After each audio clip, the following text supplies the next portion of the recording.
திரு ஷியாம், உங்ககிட்ட இருந்து தொடங்குறேன். மக்களவை தேர்தலில் பாஜக தலைமையில் தான் கூட்டணி, ஈரோடு தேர்தலுக்கு மட்டுமே அதிமுக தலைமை வகித்தது. நமது தொலைக்காட்சிக்கு பிரத்யேக பேட்டியளித்த திரு அண்ணாமலை கூறியிருக்கிறார். இதன் மூலமா என்ன செய்தியை சொல்கிறார் அண்ணாமலை உங்க பார்வையில்? அரசியலில் நல்ல நாட்கள் உண்டு, அது மகிழ்ச்சியை தரும். பொருளாதார நாட்கள் உண்டு, அது அனுபவத்தை தரும். ஆகச் சிறந்த நாட்கள் என்பது அரிதினும் அரிது. அண்ணாமலை அவர்கள் மாற்றி மாற்றி பேசும்போது இந்த ஆகச்சிறந்த நாட்கள் அரிதினும் அரிது என்பதுதான் எனக்கு நினைவுக்கு வருகிறது. ஒரு பக்கம் அவர் என்ன சொல்கிறார், தேசிய தலைமைதான் முடிவு எடுக்கும் என்று சொல்கிறார். மறுபக்கம் கூட்டணியை விமர்சனம் செய்கிறார். என்னதான் தேசிய தலைமை முடிவு செய்தாலும் நாளைக்கு ஓட்டு கேட்க வேண்டியது தமிழ்நாடு பாரதிய ஜனதாவின் தொண்டர்கள் தானே. கூட்டணிக்குள் அந்த ஒருங்கிணைப்பு இருந்தால் தானே தலைவர்கள் கைகுலுக்கி கொண்டாலும் தொண்டர்களால் பணியாற்ற முடியும். அதையும் அவர் சொல்றார்ல, பார்லிமெண்டரி கமிட்டி போர்டு என்ன முடிவெடுத்தாலும் அதனை கேட்டு அதை கீழ்ப்படிந்து நாங்கள் செயல்படுவோம், அதற்காக நாங்கள் உழைப்போம், தொண்டர்கள் இருந்து எல்லாருமே தயாரா இருக்கும்னு ஒரு விளக்கம் கொடுக்கிறார்ல. அமித்ஷா உங்களது தொலைக்காட்சிக்கு பேட்டி அளித்த பிறகு அதற்கு மேல் ஒன்றும் மேல்முறையீடு கிடையாது, அது ஃபைனல் கோர்ட் ஆயிடுச்சு. அதற்கு பிறகு இவர் இப்படியான கருத்து சொல்லக்கூடாது அல்லவா? அதாவது அண்ணாமலை அவர்களுக்கு தனி கருத்து இருக்கும், நான் அதை மறுக்கவே இல்லை. இன்னும் சொல்ல போனால் அவரது கணக்கு சரிதானோ என்கிற ஒரு சந்தேகம் எனக்கு உண்டு. 2014 கிட்டத்தட்ட 18% ஓட்டு, பாண்டிச்சேரி சேர்த்தால் 3 இடங்கள். பாரதிய ஜனதா தலைமையில் தான் இந்த கூட்டணி 8 இடங்களை மட்டும் வைத்துக் கொண்டு பிற இடங்களை 2014 கூட இருந்த கட்சிகள் தேமுதிக, பாமக, மதிமுக, இன்னும் சில வாக்கு வங்கி வளரும் கட்சிகள்லாம் கூட இருந்ததே. அந்த வாக்கு சதவீதத்தையும் சேர்த்து நம்ம கணக்கில் எடுக்கணும்னு கூட நம்ம பார்க்க முடியாதா? இப்படி பாருங்க, நகர்ப்புற உள்ளாட்சி தேர்தலில் 6% பாரதிய ஜனதாவுக்கு வாக்கு வங்கி தனியாக போட்டிட்டு ஒரு 8% இப்போதைக்கு வளர்ச்சி இருக்கும். வாக்கு வங்கி உள்ள அதே நேரத்தில் தனித்தலைவர்களாக இருக்கிற பலரும் தமிழ்நாட்டில் இருக்கிறார்கள். எடுத்துக்காட்டு திரு TTV Dhinakaran, doctor Krishnasamy, AC Shanmugam, doctor Anbumani Ramadoss பாட்டாளி மக்கள் கட்சியோடு, நீங்கள் சொன்ன தேமுதிகவும் அதில் சேர்த்துக் கொள்ளலாம். இவர்கள் அனைவரின் வாக்கு வங்கி என்பது 2-3% இருப்பதாக வைத்துக் கொண்டாலும் ஒட்டுமொத்தமாக 18க்கு மேல் போகுமே. 20% வாக்கு வங்கி என்பது சாத்தியம். அண்ணாமலையின் மனக்கணக்கு அதுதான். 20% வாக்கு வங்கி என்றால் பாரதிய ஜனதாவுக்கு மட்டும் செல்வாக்குள்ள பகுதி நமக்கே தெரியும். தென்காசியிலிருந்து நாகர்கோவில் வரைக்கும், கோயம்புத்தூர், நீலகிரி, கொங்கு மண்டலம் நமக்கே தெரியும். அண்ணாமலை என்ன சொல்கிறார், ராமநாதபுரத்தில் இப்போது நாங்கள் வளர்ந்திருக்கிறோம் என்று சொல்கிறார். அந்த கருத்து எனக்கு முழுக்க உடன்பாடுடைய கருத்து. தனுஷ்கோடி அரிச்சல் முனை வரைக்கும் பாரதிய ஜனதாவுக்கு இன்றைக்கு கிளைக்கழகங்கள் இருக்கின்றன. அதாவது சிவகங்கையில் தொடங்கி அப்படியே நீங்க கல்லல் வரிசையாக ஊருக்கு போய் பார்த்தீர்கள் என்றால் எல்லா கிராமங்களிலும் கொடி கம்பங்கள் இருக்கின்றன. எந்த அளவுக்கு பணியாற்றுவார்கள் என்று தெரியவில்லை. பாரதிய ஜனதா அங்கு வேரூன்றி இருக்கிறது, அதாவது கால் ஊன்றி இருக்கிறது. ராமநாதபுரத்தில் ஒருவேளை மோடி அவர்கள் போட்டி போடலாம் என்கிற ஒரு வதந்தி இருக்கிறது. தொலைக்காட்சியிலே செய்தியாக வந்த விஷயம் தான் நான் கூறுவது, நானாக யூகித்து கூறவில்லை. ராமேஸ்வரம், காசி இரண்டிலும் சேர்த்து நிற்க வேண்டும் என்பது பிரதமர் மோடியின் ஆசை என்று கூறுகிறார்கள். அப்படியான ஒரு நிலையில் திரு ஓ பன்னீர்செல்வம், டிடிவி தினகரன் இவர்களின் ஓட்டு வங்கியே தேவை. அப்போ ஒன்றுபட்ட அதிமுக என்பதற்கு எடப்பாடி பழனிசாமி தயாராக இல்லை.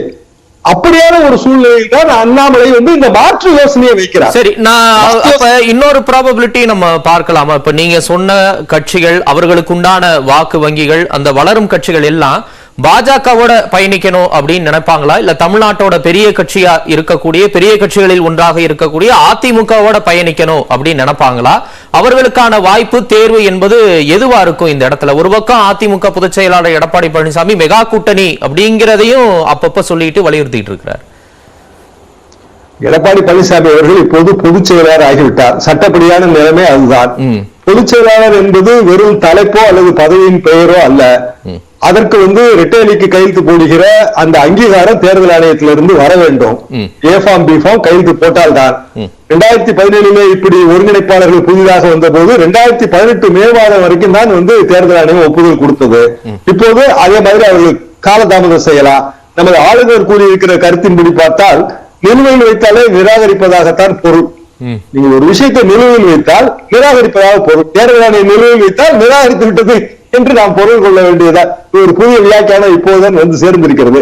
அப்படி என்றால் எடப்பாடி பழனிசாமி முழு அதிகாரம் பெற்ற பொதுச் செயலாளராக ஆவது எப்போது? அது மீண்டும் பாரதிய ஜனதா கையில் தானே இருக்கிறது. இப்படி கணக்கு போட்டு பாருங்கள். அதாவது இதுல அண்ணாமலைக்கும் எடப்பாடி பழனிசாமி அவர்களுக்கும் நெருங்கிய நட்பு இருந்தது.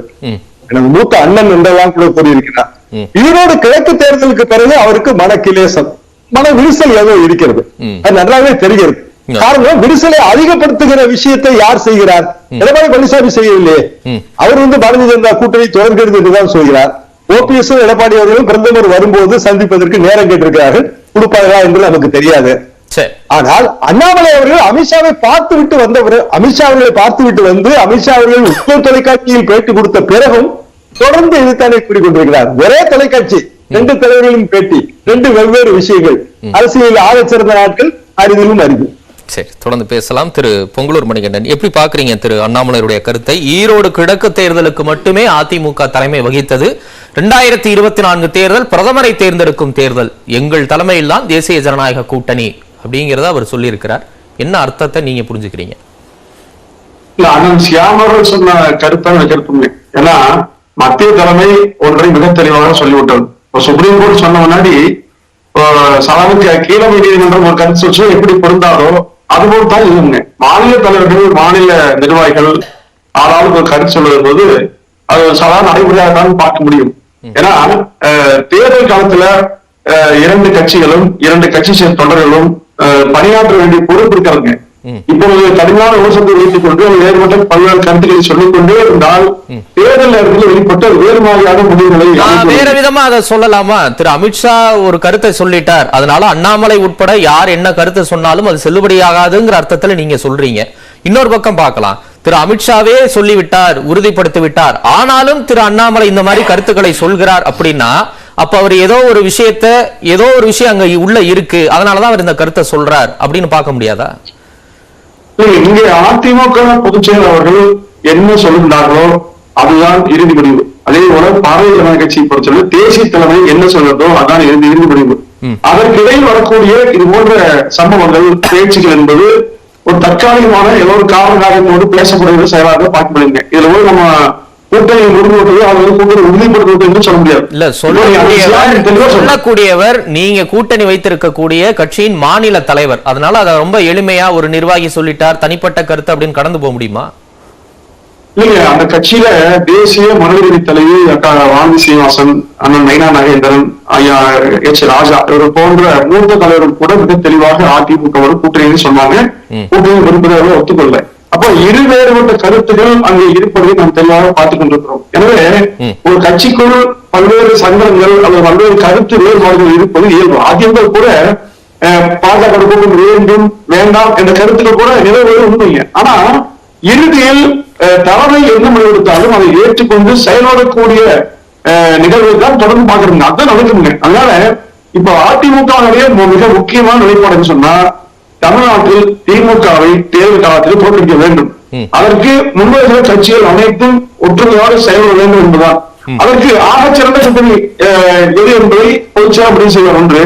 இரண்டாவதுங்க, எடப்பாடி அவர்கள் யாரோடு சேர்ந்தால் எப்படி இணைந்து பணியாற்றினால் இந்த கூட்டணியிலான வெற்றி சாத்தியமோ அதை அவர் மிக சரியாக எடுப்பார். அந்த வியூகத்தை அவர் அமைப்பாருங்க.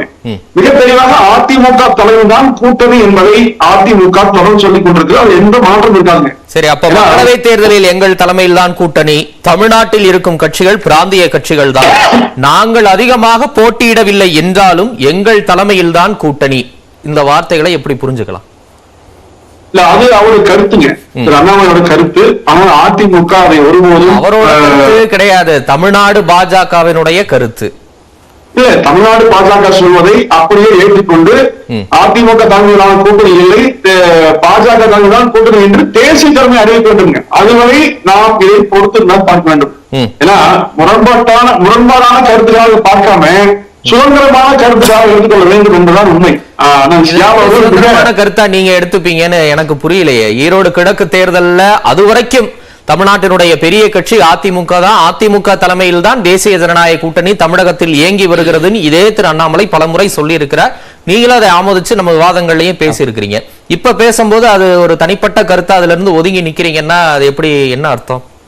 இல்லைங்க, திரு அண்ணாமலை அவர்கள் சொல்லுகிற ஒவ்வொரு விஷயங்கள் பாத்தீங்கன்னா தெளிவா இல்லையாருன்னா இது பிரதமருக்கான தேர்தல், எங்களுக்கான தேர்தல் என்றெல்லாம் குறிப்பிடுகிறார். அதுல என்ன உண்மை இருக்குன்னா பிரதமர் யார் என்று முடிவு செய்யக்கூடிய தேர்தலா இது. அதிமுகவுக்கான மிக முக்கியமான தேர்தலாக பார்க்கப்படாவிட்டாலும் கூட அதிமுகவுக்கு ஒரு அவசியம் இருக்கிறது. திமுக கூட்டணியை இந்த முறை தோற்கடிக்க வேண்டும். அதற்கு கூட்டணி யூகத்தை அமைப்பதிலே குறைமுறைகளோ அல்லது சங்கடங்களோ சர்ச்சைகளோ உருவாக்க கூடாது என்பதில் அதிமுக தெளிவாக இருக்குங்க. இப்ப இதுல எந்த மாறுபட்ட கருத்துக்களை யார் சொன்னாலும் 9 மாதம் மேலுக்கு அவகாசம் இருக்குங்க. அந்த அவகாசத்துக்கு பிறகுதான் இறுதி வடிவம் எடுக்கப்பட்டு அது முறையாக அறிவிக்கப்படுகிற வரை கடந்த நாட்கள் பார்த்தோம். நீங்க இதே பாரதிய ஜனதா கட்சி மற்ற கட்சிகளோடு இணைந்து 2014 சந்தித்த போது கூட இதே மாதிரி குழப்பங்கள் இறுதி நேரத்துல, ஏன்னா அன்னைக்கு தேசிய தலைவர் தமிழ்நாட்டுக்கு பிரச்சாரம் வரைக்கும் கடைசியாக ஒரு பேர் போடுறது இந்த போட்டோகள் வரைக்கும் பிரச்சனை வந்துங்க. அது மாதிரி இது நடைமுறை சிக்கல் என்பது வாடிக்கையான ஒன்றுதான் ஒவ்வொரு காலங்களிலுமே.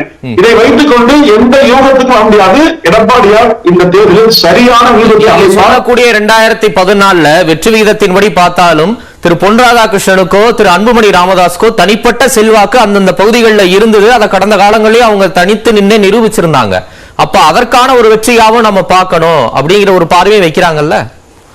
இல்ல, தர்மபுரியில மிக தெளிவாக நானும் போயிருந்தேன். திவ்யா இளவரசன் பிரச்சனை வந்த முன்னாடி ஒட்டுமொத்த சமூகமும் சேர்ந்து அன்புமணிக்கு வாக்களிச்சாங்க உண்மை. அது வேற எந்த தனிப்பட்ட காரணம் இல்லை. அது அந்த வேறு விஷயங்க. இன்றைக்கு ஒரே நோக்கப்பட்ட செல்வாக்கு அந்தந்த பகுதிகளில் அவங்க வச்சிருந்தாங்க. அதற்கான ஒரு ரிசல்ட்டாவும் பார்க்கணுமா, இல்ல ஒட்டுமொத்தமா 2014 பாஜக தலைமையிலான ஒரு கூட்டணி பிரதமர் மோடி அவர்களுக்கான ஆதரவு தெரிவிக்கணுங்கிற அந்த நிலை அங்க இருந்ததா? அப்போ மோடியா லேடியான்னு செல்வி ஜெயலலிதா கேட்ட நிலையும் இருந்தது இல்ல? இல்ல, மூத்த பத்திரிகையாளர் சியாம் அவர்களுக்கு மிக தெளிவான தெரியுங்க. உங்களுக்கு தெரியாமல் இல்ல. அதாவது அதிமுக மிகப்பெரிய கட்சி. எந்த காலகட்டத்திலும் அதிமுக தன்னுடைய சுயத்தை இழக்காங்க. சுயத்தை இழக்கக்கூடாது என்பதுதான் அடிப்படை கொண்டோட விருப்பம். இதை அண்ணாமலை அவர்களுக்கு கருத்து சொல்வதற்கு உரிமை இல்லை என்று யாரும் சொல்ல முடியாது. ஏன்னா நீ இந்த கருத்தை சொல்லணும், நாங்க சொல்வதை கட்டுப்பாட்டோடு செயல்படுன்னு சொல்லி அதிமுக சொல்றாங்க. அவர் மாநில தலைவராக சுதந்திரமாக பேசினார், சுதந்திரமாக இயங்குகிறார். அதில் தலையிடுவதற்கு யாருக்கு உரிமை நான் இருக்கிறேன். ஆனா அதிமுக தங்களுடைய நிலைப்பாட்டிலும் மாறாதுங்க. அதிமுக தங்கள் 2024 நாடாளுமன்ற தேர்தலில் என்ன முடிவு எடுக்க வேண்டும் என்பதை நிச்சயமாக அதிமுக சுயமா இருக்குங்க. அப்போ அதோடு ஒத்து வரவில்லை சொன்னால் அதிமுக அதற்கான விதத்தை அமைத்து செல்ல முடியும். எந்த மாற்று கருத்தும் இல்லை. அதற்காக யாரோடும் இறங்கி யாரோடும் பணிந்து சொல்லுங்க. நிலை வரலன்னா நாங்க என்ன பண்ணுவோம், என்ன வேணாலும் செய்வோம், தயாரா இருக்கோம் அப்படின்னா அதுக்கு என்ன ஒண்ணு இல்ல. அதாவது கூட்டணி என்பது ஒருவருக்கொருவர் இணக்கமாக சேவை சந்தித்து வாக்குகளை அதிகப்படுத்துவதா? இது சித்தான அடிப்படையிலோ கொள்கை அடிப்படையிலோ எடுக்கக்கூடிய கூட்டணி அல்லது. அந்த அடிப்படைக்கு ஒரு முரண்பட்ட சூழல் வருகிற போது அதற்காக ஒதுங்கி நின்று வேலை பார்க்க முடியாது. ஈரோடு யார் யாரோ பல்வேறு கருத்தை சொன்னாலும் அதிமுக தெளிவாக இருந்தது. நாங்கள் தான் நிற்போம் என்று நின்றது என்று காரணம் அவ்வளவுதான். ஓகே, தொடர்ந்து பேசலாம். திரு